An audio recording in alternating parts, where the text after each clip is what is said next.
Greetings to the anointed. Not only is rarity desirable, but it may also be harmful. In all spheres, physical, spiritual, and even economic, that is a rule, not simply a statement.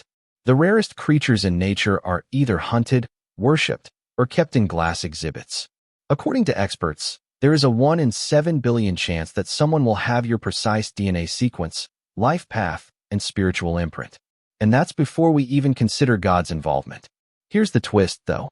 Being unique isn't the only aspect of being 1 in a billion. It has to do with being the Matrix glitch. The opponent was caught off guard by the plot twist. The human counterpart of spotting a talking goat in a traffic jam. It's impossible to ignore and sufficiently eerie to cause anxiety. You'll be referred to as talented by others. People will think you're weird. Some will accuse you of being hazardous. And they'll all be correct. For those who are selected, you stand out. You shine out. You are a living contradiction. You are too elderly to fall for contemporary deceptions and too forward-thinking to be constrained by antiquated frameworks. We're going to take away the idealized portrayal of specialness today and reveal the unvarnished reality of what it means to be 1 in a billion. There are 14 profound, unsettling, and thought-provoking facts that will help you understand why the world is unsure of how to handle your type and never will. There are no cliches or sugarcoating. First of all, you were not created to be consumed in large quantities. It was never your intention to be readily digested. Humans have been conditioned to favor things that are easy to categorize, comprehend, and arrange in tidy little boxes. However, you defy their classifications. Your character, your beliefs, and your outlook on life. It isn't what they're accustomed to. Your essence has a weight and solidity that cannot be diluted for broad appeal, not because you're trying to stand out. In actuality, most individuals don't want to put in the effort to comprehend someone. They are looking for convenient personalities, predictable answers, and superficial connections. That's not how you're wired. In a world that feeds on shallowness, you have depth. You have layers that will take time to reveal. Furthermore, not everyone possesses the spiritual or disciplined ability to overcome the first one.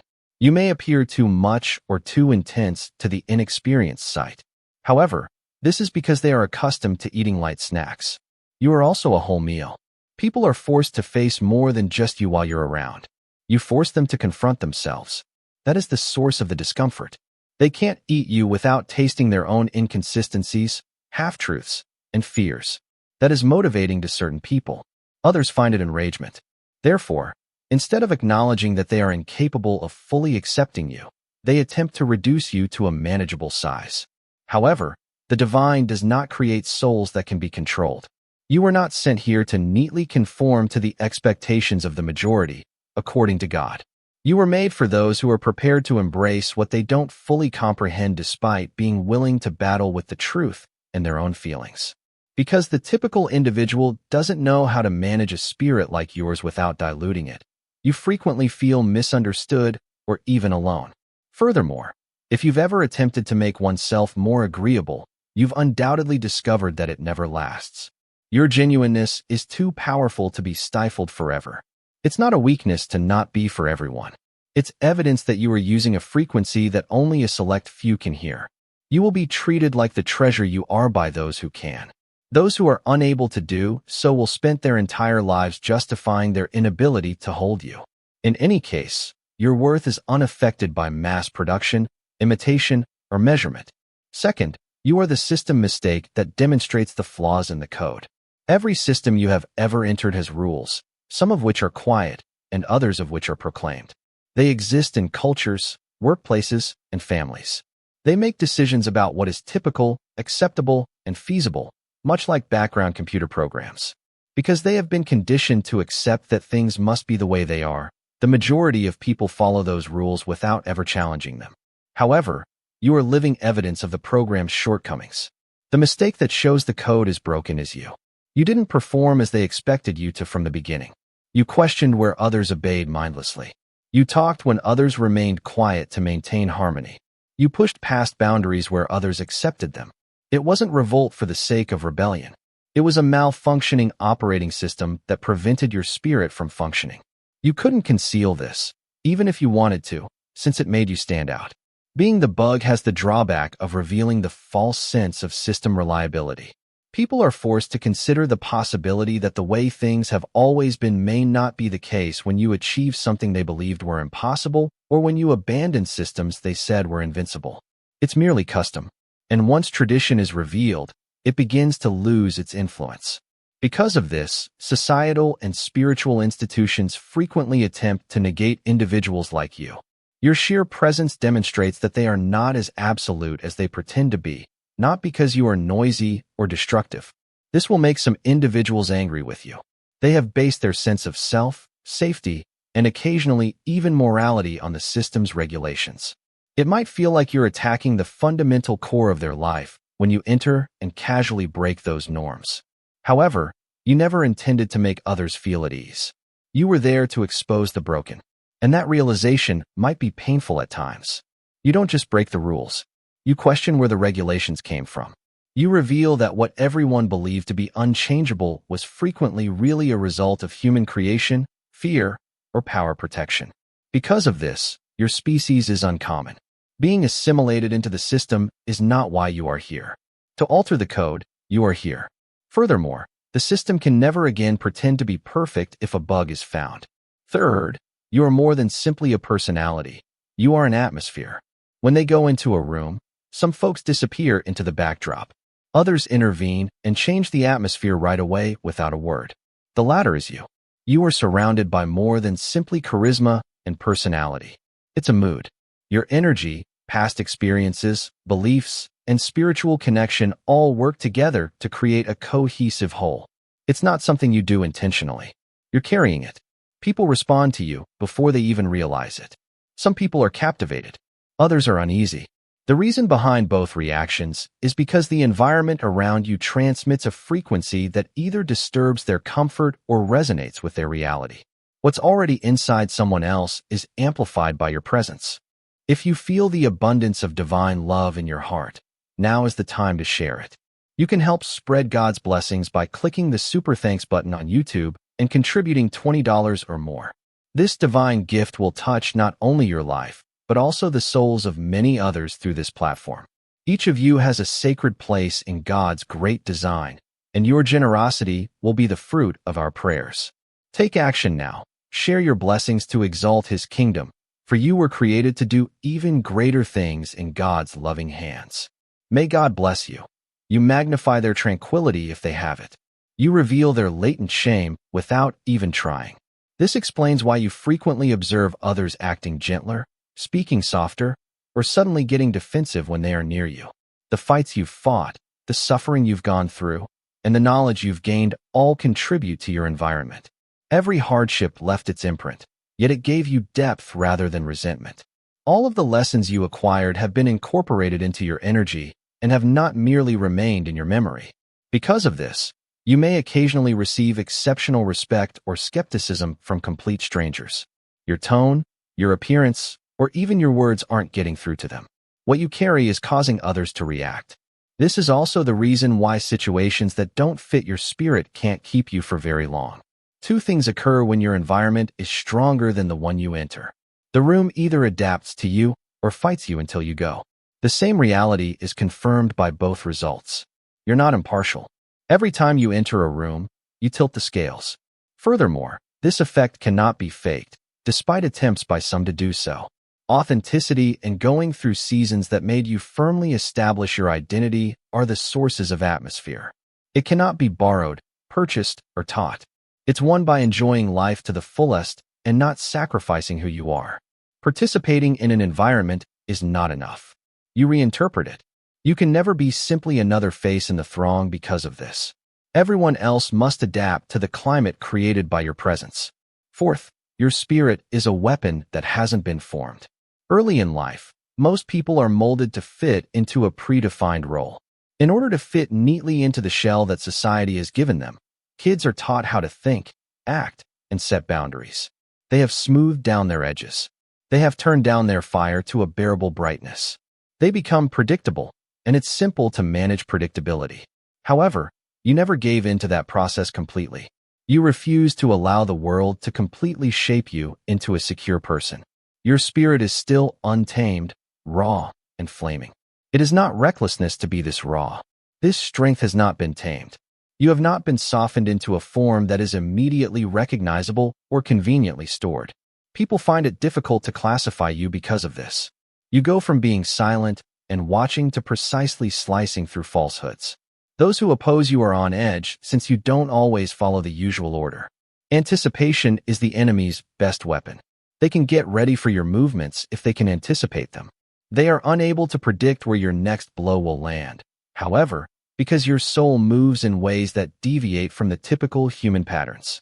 It's similar to attempting to combat a foe whose reach, weight, and range are unknown. Because you refuse to live inside your boundaries, they are unable to determine them. You are also still developing since you are unforged. You get sharper every season, every struggle, and every difficulty. You are not a completed item that is on exhibit. You are a live weapon that is still being molded by God and is still burning in the fire. Anyone who underestimates you has to face that awful truth.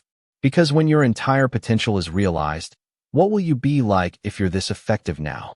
For this reason, some individuals attempt to force you to adopt definitions too soon. They can frame you if they can identify you. They can limit you if they can frame you. In actuality, though, nobody, not even you, can measure you completely just yet. Your advantage is that the weapon that everyone has researched isn't the most dangerous. They have never seen it before and are unable to identify it until it has already hit. Fifth, before the stage was even completed, you outgrew it.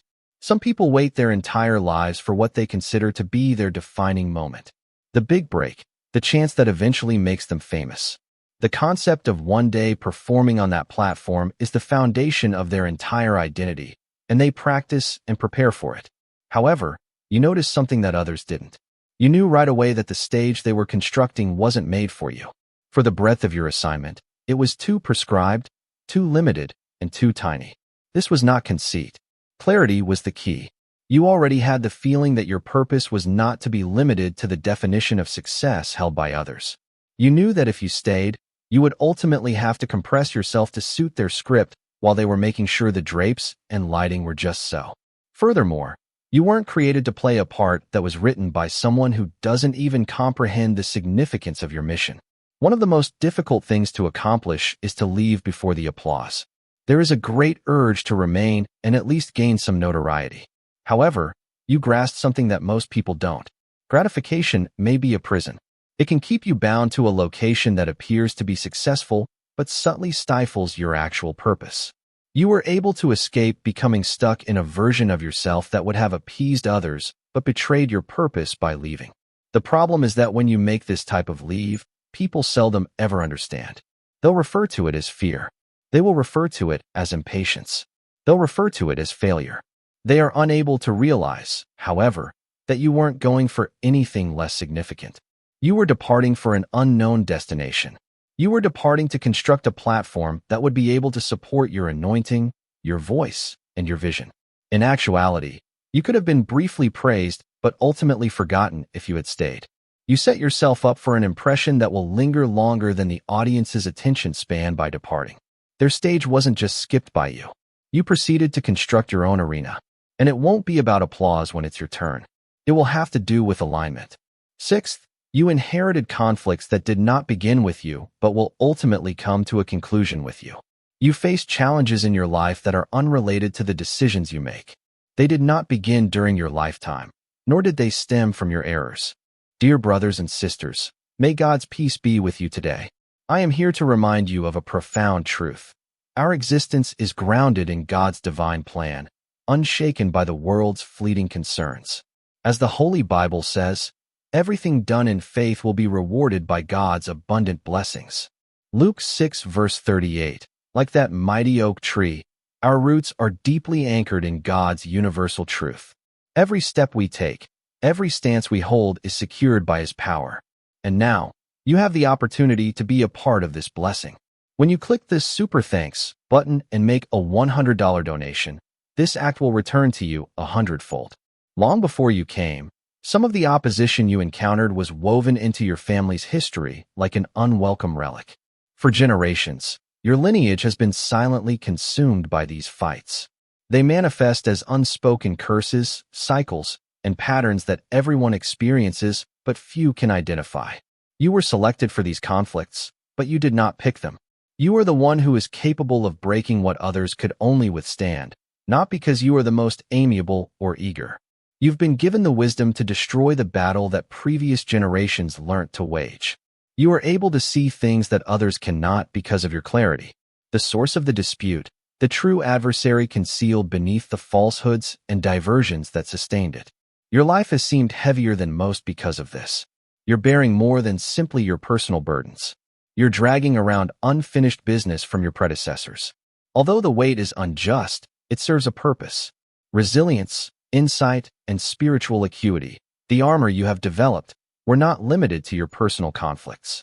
It was created so you might put a stop to the ones who have been subtly squandering the potential of your family for generations. Additionally, there may be strong opposition when fighting these wars.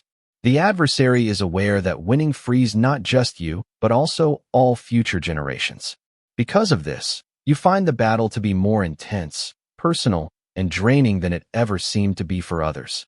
You are the pivotal moment. You are the dam's rupture. It takes more than muscle to put an end to a generational conflict. It necessitates avoiding making the same mistakes that sustained it, even when they seem familiar and comfortable. It entails establishing limits that others have never ventured to. It entails refusing what everyone else accepted. It entails abandoning contracts you were born into but never signed. You are the last fighter because you are the first to succeed, not because you were the only one who wanted to fight. Once you're done, your family's history will never be the same. Seventh, there are maps in your mind. There are those who are unaware. Advice is often given with good intentions. They talk about their own experiences, triumphs and setbacks, and perceptions on the world. However, that advice has its limitations. Only terrain they have personally traversed can be covered by it.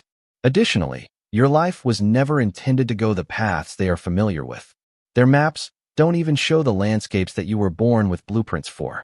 Because of this, even when their advice is motivated by love, it might feel out of place at times. They're giving instructions based on roads that go to completely other places.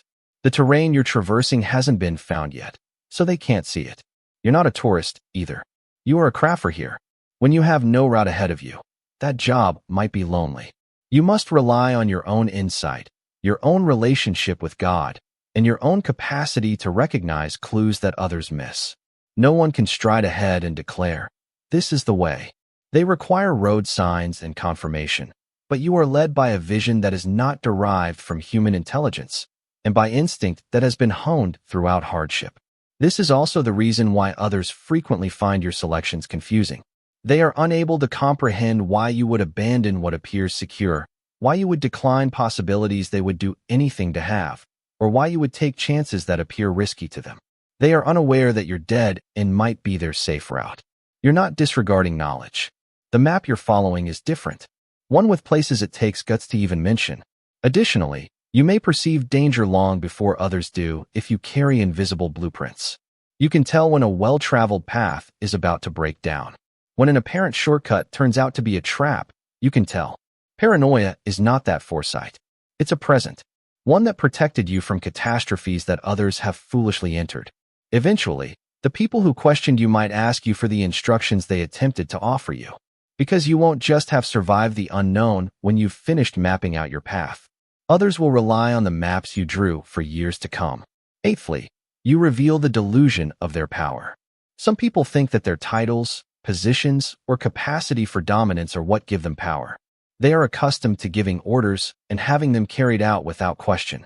The notion that they have the power to decide who rises, who falls, who is included, and who is excluded is the foundation of their sense of significance. However, something in that structure begins to tremble when they meet you. They are forced to consider the extent of their authority by your tenacity. You don't act as though you're awaiting approval. You don't act as though the key to your future is in someone else's file cabinet. Whether they agree with you or not, whether they open doors for you or keep them closed, you continue on your path. And when they realize it, they realize that their power was never as complete as they had thought, that you're not confronting them head-on or voicing your disapproval. What you're doing is much more dangerous. You are a live example of how they cannot halt God's plan. Silent disobedience like this reveals the boundaries of human authority. It shows that the majority of what people refer to as power is really influence based on obedience. Furthermore, you're not made for mindless obedience. Your capacity to persevere, adjust, and go on in the face of resistance demonstrates to those onlookers that their position does not grant them access to your life. For those who have made being in charge their identity, that discovery might rock their foundation. They might double down as a result of this exposure. They could make a greater effort to discredit you, obstruct you, or use you as an example so that others won't follow your example. However, you continue to come up and your mere existence continues to demonstrate that they are not the ultimate source of your supply, opportunity, and advancement. Disrespecting those in authority is not the point. It's about not allowing them to play a part in your life that God never intended for them to play. Now is the perfect time to click the Super Thanks button on YouTube and share God's blessings. You can contribute to His plan and become a part of this divine mission with a donation of $100 or more. Every gift reflects God's generosity, and I believe it will return to you multiplied beyond your expectations. Remember, His protection and blessings are with you in every step you take and every donation you make. You become part of His divine plan. You are a powerful, radiant being, unshakable like His mighty rock. Witness God's miracles, feel the fruits of your generosity in your soul, and illuminate the world with this confidence and courage. Be blessed, and may the Lord's light guide your way. The illusion ends the instant they understand that you will accomplish your goal whether or not they approve of it. And everyone in the audience starts to see the reality once that delusion is removed. Without supernatural support, authority is but a title. You bring secret allegiances to the fore, number 9. To determine who is truly on your side, you don't need to make accusations, initiate a dispute, or lay complex traps. You just need to continue being who you are. Authenticity has the power to bring out the best in people, not just in words, but in deeds. Those who are only faithful as long as you meet their expectations are disturbed when you live your life without playing to the audience. Some individuals get attached to you because of the things you provide them, such as influence, security, access, or even just the sense of power that comes from being around you. Their devotion appears to be strong as long as you are able to meet their demands. However, you begin to notice the fissures the instant your calling or development boundaries demand that they change. All of a sudden, the tone shifts, the support wanes, and the phrase, "always here for you," starts to seem dubious. Your presence functions similarly to a spotlight. Because it's difficult to appear to be loyal when you can't control the person you're acting for, it makes pretenders uneasy. Unintentionally, circumstances start to emerge that reveal motivations. Some vanish when a challenge is presented. When an opportunity presents itself, some choose to compete rather than rejoice. When your route changes, some people stop walking with you and start to dislike you. It might be unpleasant to realize this. You may have thought that certain individuals were bound to you out of love or sincere respect, only to discover that they were bound by the advantages of your presence. However, this is actually a gift. Knowing who is there for you when it costs them something is preferable to being surrounded by individuals who will leave you the moment you become useless. It is reciprocal. The truly devoted are also drawn out into the open by your presence. When it counts most, those who are prepared to support you without any personal benefit show themselves. Although there may be fewer of these interactions, they are more robust, profound, and long-lasting. By just being true to yourself, you remove the masks that other people wear. It's not necessary to push their hand. The task is done by your life. Furthermore, you can never again be duped by someone's words after you've witnessed their true amount of commitment. 10. More noise is produced by your absence than by your presence. People get accustomed to your presence and the steadiness you provide. They begin to take for granted the way you maintain order, maintain equilibrium, resolve conflicts, maintain harmony, or just foster an environment where things go more smoothly. They cease to recognize you because you do it so effortlessly. They start to think that the harmony they experience is the norm. But as soon as you take a step back, the reality becomes apparent. Not only does your absence create space, it also produces an echo. Because it was more than just what you did, the void you leave behind has a form that no one else can fill. While performing it, it was about who you were. When you do, the silent strength, the subtle influence, the unsaid knowledge, and everything else vanishes. And all of a sudden, what they thought was automated begins to malfunction. People frequently mistake absence for quiet and presence for loudness. But when it comes to you, it's not like that. The quiet has weight as you pull away. People become conscious of what they've lost as it puts pressure on the environment. Some attempt to yank you back in as soon as possible because of this. Not because they value you, but rather because they are unable to cope with life's hardships without your invisible assistance. This change may be illuminating. It demonstrates who genuinely appreciated you and who only appreciated your contributions. Those who held you in high regard will recognize the impact you had. People who were solely dependent on you will rush to take your place. And if that doesn't work, they could even try to minimize the loss in order to avoid having to face reality. They and you both mature as a result of your absence. It reveals to them the areas in which they have been relying on you rather than accepting accountability. It interrupts the loop of you being the unseen scaffolding supporting things you weren't supposed to bear for the rest of your life. This is where the irony lies. When you're gone, some people will talk about you more than they did when you were there. Absence has a way of magnifying reality, not because you suddenly became more significant. You were never just present. The framework was you. Additionally, the entire framework sounds different without you. 11.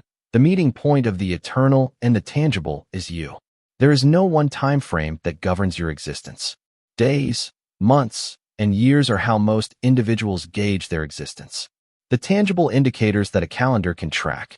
However, you are situated at the intersection of two worlds. One is visible, and the other is invisible. Every decision you make and every stance you adopt has consequences that go beyond the here and now. It makes an impression on eternity as well as history. This explains why your struggles seem more pressing than the events taking on right in front of you. Making a decision involves more than simply the immediate result. That decision is reverberating in invisible worlds. It's affecting things much beyond your immediate surroundings, initiating safeguards, blessings, or discoveries that might not completely materialize within your lifetime, and breaking off attacks, curses, or chains that might have persisted for many generations. You attract the attention of both heaven and hell because you are standing at this juncture. Heaven views you as an important participant in carrying out divine plan. Angels are sent into your life to assist the tasks that God has given you, not only to keep you safe. In contrast, hell sees you as a danger to its control and annihilation mechanisms.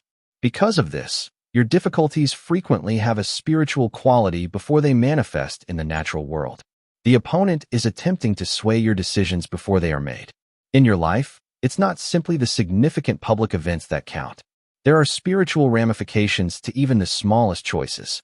Deciding to forgive, upholding your moral principles, and obeying God's will even when it is difficult. While these actions may appear routine to others, they alter the landscape in the eternal realm. It may be both invigorating and draining to live with this dual knowledge. Knowing that you're never merely going through the motions is empowering. Exhausting due to the actual weight of responsibilities. However, this is a selected person's life. Moving would have an impact on both worlds. And you cease living for praise or acceptance in the here and now when you realize that your obedience, your honesty, and your perseverance have an everlasting consequence. You begin to live for the type of result that will be significant long after the time has passed. 12. What you have already outgrown cannot be used to bribe you. They can provide you the same incentives that others desperately want, but you've already tasted and outgrown them. What could have been attractive now seems fleeting, superficial, and insignificant. Since you've discovered that they can't purchase peace, restore integrity, or fulfill purpose, the same things that others battle over no longer seem as important to you. Attempts to control you fail because of this. You irritate those who are accustomed to manipulating others via money, prestige, permission, or access. Their equipment is no longer functional. You've previously held what they're selling and found that the weight it required of your soul wasn't worth it. They can entice you with a seat at a table you've already left or a stage you've already left. You now choose legacy over survival. If temporary comfort means long-term loss, you're not interested in it. You know a lot of offers aren't really opportunities. They are incentives disguised as traps. Their purpose is to persuade you to give up something permanent in favor of something transient. Furthermore, You simply cannot be purchased because your vision extends beyond the time frame for these rewards. Not only does this make you more difficult to manage, it renders you unpredictable. The enemy cannot predict your movements if you are not motivated by the same incentives as everyone else. They can't use rejection to silence you since you're not looking for praise. They can't use flattery on you since you're not in a dire need of approval. They can't frighten you with loss since you're not obsessed with making money.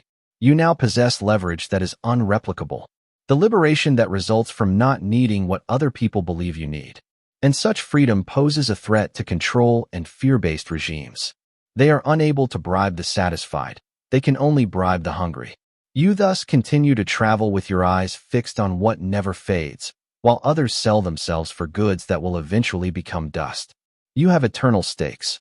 Your hands are too busy creating something durable to grasp at what you've already outgrown, and your goal is unwavering. The fact that you don't require confirmation from a crowd makes you a threat. Number 13. Because you operate without their currency permission, you pose a threat to unsecured systems. The promise of adulation or the danger of rejection may influence, mute, or divert most individuals. However, their votes are meaningless since God has already sealed, signed, and stamped you. You don't need a crowd to affirm your value, and you didn't wait for a committee to confirm your identity. Those who rely on control find this disturbing. Their influence depends on whether individuals are afraid of being left out, yearning for acceptance, or ravenous for attention. They can direct your actions without you having to do anything if they can persuade you that your worth stems from their approval of you. But when you discovered that being selected did not necessitate celebration, you severed that bond. Being noticed doesn't give you confidence. It results from being aware that you are recognized. You are impervious to the emotional blackmail of approval-based systems because of your slight but unwavering confidence. Since your foundation was never established on their stage in the first place, they are unable to entice you with platforms or scare you with banishment. Long before you gained public attention, you were well established in private. The irony is that your presence commands recognition more when you don't actively seek it. You wind yourself being watched by those who believe they could ignore you. People who think they can get rid of you end up talking about you. You still don't require their approval. You realize that your task is not up for a popularity poll, nor because you reject community. You become unpredictable as a result. You're already on your way to the next heavenly lesson while others are still looking about for indications of acceptance. You are impossible to shape into someone else's image, more difficult to frighten, and more difficult to bribe. Because it comes from a supernatural source, your authority is self-sustaining. You are a walking disturbance in a society that is dependent on likes, followers, and public opinion. You are unaffected by either criticism or praise. You cannot be owned by the mob you are not dependent on, which is why you pose a threat. 14. They didn't want the prophesy to come true, and you are it. You are a living example of how some people prayed for your existence to be postponed, thwarted, or destroyed before it could manifest. Some people and places were frightened by pronouncements, pledges, visions, and statements that were proclaimed long before you breathed your first breath. They were aware that their plans, power, and control would begin to fall apart if you ever aligned with the entirety of who you are. Even so, you are not only still alive, but are getting closer every day to the precise realization they feared. Entire plans that were based on the supposition that you would never arrive at this point are upset by your presence. At first, it wasn't personal for some. Stopping anyone that prophesy might apply to was the goal. However, the prophesy became personal as you started to exhibit symptoms and your movements began to align with the old writing inscribed over you. It had your voice, your features, and your demeanor. You were affected. The fact that prophecy is not fueled by human consent was something they failed to consider. It doesn't rely on the support of the majority and doesn't die when someone disagrees with it. Prophecy isn't a guess. Thus, every attempt to stop you has just confirmed that you are the one they were terrified would rise, and that their fear is warranted. It's certain. Your conflicts have been so fierce because of this. You were battling for more than simply your own ambition or aspiration. You were up against forces that sought to permanently break a sequence of events because they regarded you as the last link. Something that was started centuries ago is something you carry with you throughout your life. Furthermore, there is no turning back once it erupts through you. In actuality, The prophecy is already coming to pass. Every obedience-filled stride you take, every hour you don't give up, every time you heal rather than harden, all of this contributes to the relentless movement toward the very future they want to bury. It cannot be unwritten. They are unable to outmaneuver it. The living evidence in front of them cannot be silenced. The prophecy isn't becoming you. You are it already. Because of this, the conclusion cannot be changed, regardless of who is against you. You prevail. In a sea of millions, you are more than just a unique individual. You have the power to change the fundamental structure of reality. You've carried a burden and a purpose beyond common comprehension since the day you came into this planet. Your life was never intended to be tiny or easy. Therefore, you don't fit into the boxes that other people attempt to put you in. You are a living example of how systems may be compromised. Against all odds, prophecies may come true and battles inherited can be won. Illusions are revealed and atmospheres are changed by your presence. Your spirit is still an uncontrolled, raw, and unpredictable weapon, and you carry maps that no one else can interpret. Your identity was branded long before you sought affirmation. Therefore, you don't need crowds to prove your value. Additionally, the space you leave behind is not overlooked when you take a step back. It resonates with the reality of your worth. Every decision you make has an impact that goes beyond what is visible to the naked eye. You find yourself at the intersection of the eternal and the tangible. You're not here to receive short-lived accolades or praise. You act with a purpose and vision that transcends time. You are not alone in the conflicts you face. They are the property of generations past and future generations. You are the last warrior, the fulfillment of the prophecy, and the irresistible force that no one could ever completely foresee or control. You have to own this fact. 1 in a billion people are like you. It's uncommon and extremely strong, not because it's simple or cozy. You have a destiny that requires perseverance, bravery, and unwavering faith. Therefore, resist the need to conform to the expectations of others. Don't be content with the crowd's applause. Continue on your journey with assurance, understanding that every action you do alters history, both visible and invisible. It's more than just survival in your narrative. The goal is to rewrite the future, and you are where that future begins. Don't keep it to yourself if this message struck a chord with you and ignited something deep inside. Press the subscribe button to become a part of this remarkable journey with the community of chosen ones. If you're prepared to accept your actual power, like this video and leave a comment below describing your realization or what this reality made you realize. It could be the spark that transforms the life of someone who needs to hear this. Therefore, don't be afraid to share this message widely. We break patterns, we rise together, and we accomplish what was always meant to be. This channel is here to accompany you on your adventure, which is just getting started. Remember that you are 1 in a billion. Be strong and be true to yourself. We recognize you. May you be blessed.